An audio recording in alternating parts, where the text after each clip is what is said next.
Bienvenidos a su programa Bitácora Mexicana, este espacio de plena libertad de expresión, de reflexión y debate de la televisión pública.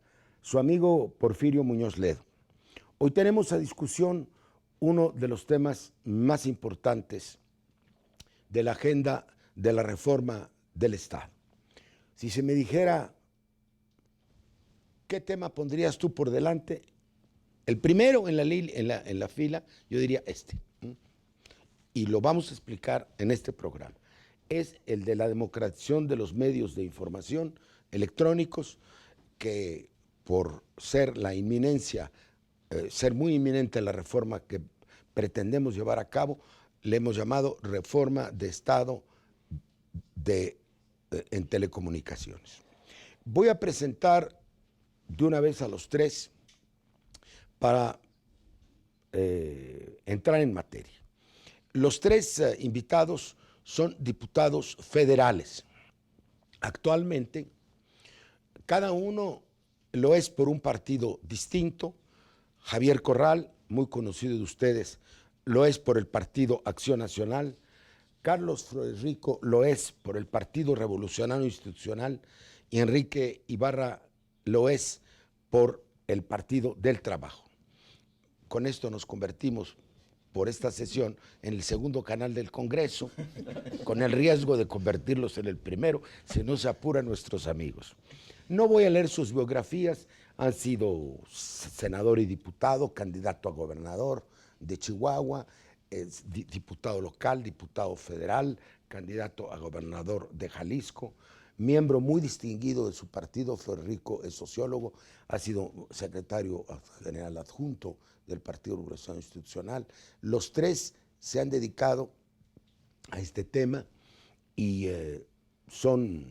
tienen posiciones, si no idénticas, en mi criterio muy avanzadas. Ustedes juzgarán. Javier, para nuestro público, que quizá pierde el detalle de la información, ¿en qué estado se encuentra el asunto de legislación en materia de radio, televisión y telecomunicaciones después de aquella historia que fue verdaderamente una comedia de Astracán de la famosa ley Televisa? Cuéntanos un poco. Bueno, pues la legislación de medios, o por lo menos los proyectos en materia de reforma de la radio, la televisión y las telecomunicaciones en nuestro país, Porfirio, se encuentra detenida, congelada. Iniciativas existen varias en ambas cámaras del Congreso y se han quedado a dormir el sueño de los justos o a lo mejor de los injustos. No obstante, que la Suprema Corte de Justicia de la Nación, como bien tú ya lo has señalado, desechó por inconstitucionales varias de las porciones normativas de la llamada Ley Televisa. ¿Qué contenía esa ley? Bueno, era una ley hecha a modo de las empresas de televisión, particularmente del duopolio televisivo. Que le torcieron el brazo a quienes eran entonces candidatos a la presidencia de la República. Pues en realidad... Entonces las bancadas ahí votaron a favor de esa ley. Un coordinador parlamentario que no la había leído. En realidad se aprovechó el momento electoral. Así es, para imponer una legislación a modo en el que buscaron obtener privilegios legales. ¿Cómo cuáles? Canonjías. Bueno, mira, hubo varias. La Corte invalidó 8 normas o disposiciones establecidas en la ley. Buscaban el refrendo automático a perpetuidad. Es decir, que podían continuar las concesiones hasta el fin de los siglos. Bueno, se las adjudicaban a perpetuidad, mediante evitar, efectivamente... El panteón de la democracia, por cierto. Evitar la licitación y la contraprestación, el pago o una contraprestación al Estado. Pero tú hiciste con otro grupo de senadores un proyecto de ley alternativo en el Senado, ¿no es así? Un grupo plural del Senado de la República que trabajó de 2000 a 2004, 2005. Donde estaba Dulce María Sauri, donde estaba Manuel Bartlett, donde estaba Raúl Ojeda, ¿no es así? Así es, Felipe Vicencio Álvarez, sí. Estuvo participando, bueno, varios senadores de todos los partidos. Realmente la subcomisión fue muy plural. Este grupo había presentado un proyecto de reforma integral a lo que era radio y televisión. Anteriormente. Y presentó un proyecto de dictamen en diciembre de 2004. Pero este proyecto fue embatido, se le suspendió, se le canceló. Se le difirió. Y luego Vino la ley Televisa. vino como respuesta a este proyecto en Cámara de Diputados la ley Televisa. La ley Televisa fue cancelada en sus principales propósitos todo por quedó en el la aire. Corte. No se ha cumplido lo que la Corte dijo.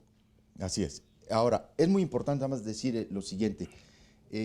La Corte no estableció una nueva legislación, ni mucho menos. O sea, invalidó, tiene la facultad. expulsó No le toca, sí. de esa ley lo que consideró inconstitucional y dejó de alguna manera esos agujero. vacíos, dejó Claro. varios agujeros en la ley.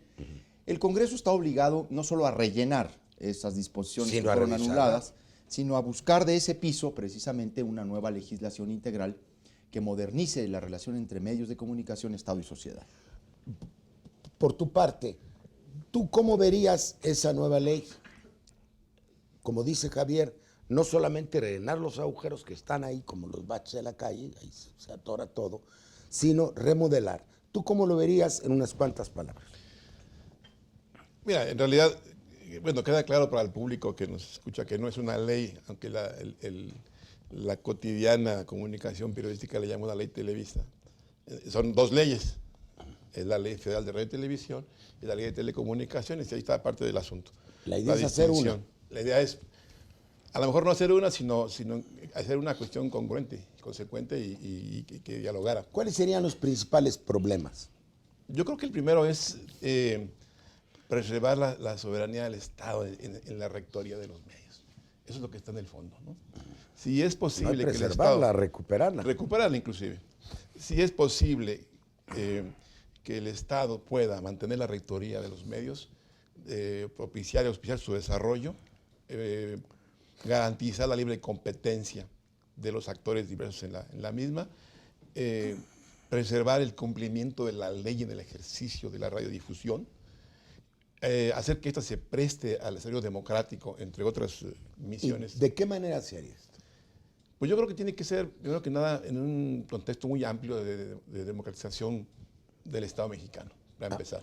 Como parte de la Por reforma del ejemplo, Estado. yo creo que no puede avanzarse en otras materias o otras áreas de las dimensiones de la reforma, el referéndum, el plebiscito, inclusive la revocación del mandato popular, si no hay un avance paralelo, sustantivo y dialogado entre los dos ámbitos, el de los medios y el del desarrollo democrático de la gente. Por ejemplo, para empezar, yo creo que la primera regla es que nos propongamos a que esto sea un manejo integral. Es decir, no puede ser una pequeña acá, otra pequeña por acá. Y el espíritu es la recuperación de la rectoría del Estado sobre los medios. ¿Tú lo verías así, Enrique? Sí, yo por principio de cuentas creo que es un programa muy oportuno, está iniciando una legislatura. Creo que no debemos de irnos a una legislatura bitemática, como apuntan las primeras 2 semanas que hemos tenido, donde los 2 temas dominantes han sido el de la economía, que es entendible, el paquete fiscal y el otro el de la seguridad pública. Pero yo creo que temas como este deben ser fundamentales. Yo coincido en esa apreciación. Yo creo que nosotros tenemos que ir a una reforma que redimensione los 3 grandes componentes del tema. Uno, el Estado, como ya lo acaba de asentar aquí Carlos, que incuestionablemente debe de reasumir su papel de rectoría, de estar por encima de los intereses particulares, debe ser el factor que cohesione, que amalgama, pero cuidando también los otros 2 componentes. La sociedad no debe de ser vista como un mercado, como un destinatario si no para se vender convierte productos. el ciudadano en consumidor. No hay que sustituir ese concepto de consumidor por ciudadano.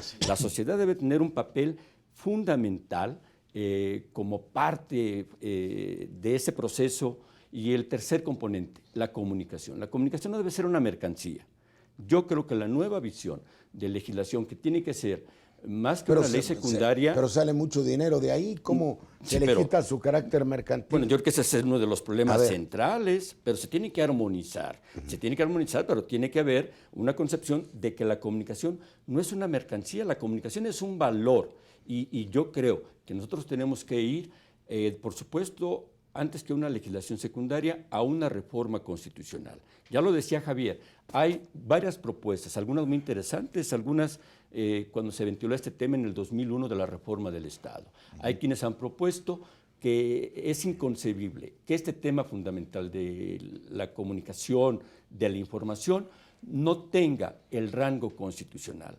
El artículo 6 ya se reformó, el derecho a la información, y ahí se habla ya de los medios electrónicos. Entonces no es posible que las telecomunicaciones, que la radio, la televisión, no estén consagradas en la Constitución. Lo están por la puerta de atrás, lo metieron por la reforma electoral. Ahí ya se les menciona. Sí, pero es solamente para efectos electorales. Pero ahí está atado a un tema específico. Exactamente. Y a un tema de temporalidad. específico, A un tema de temporalidad, los 2 meses que dura la campaña, no. Pero eso tiene que ser amplio.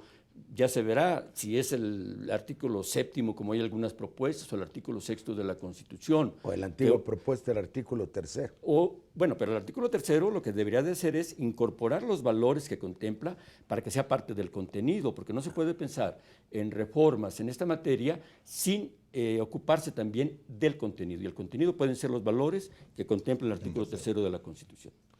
Bueno, vamos a ir a otro bloque. Muchas gracias.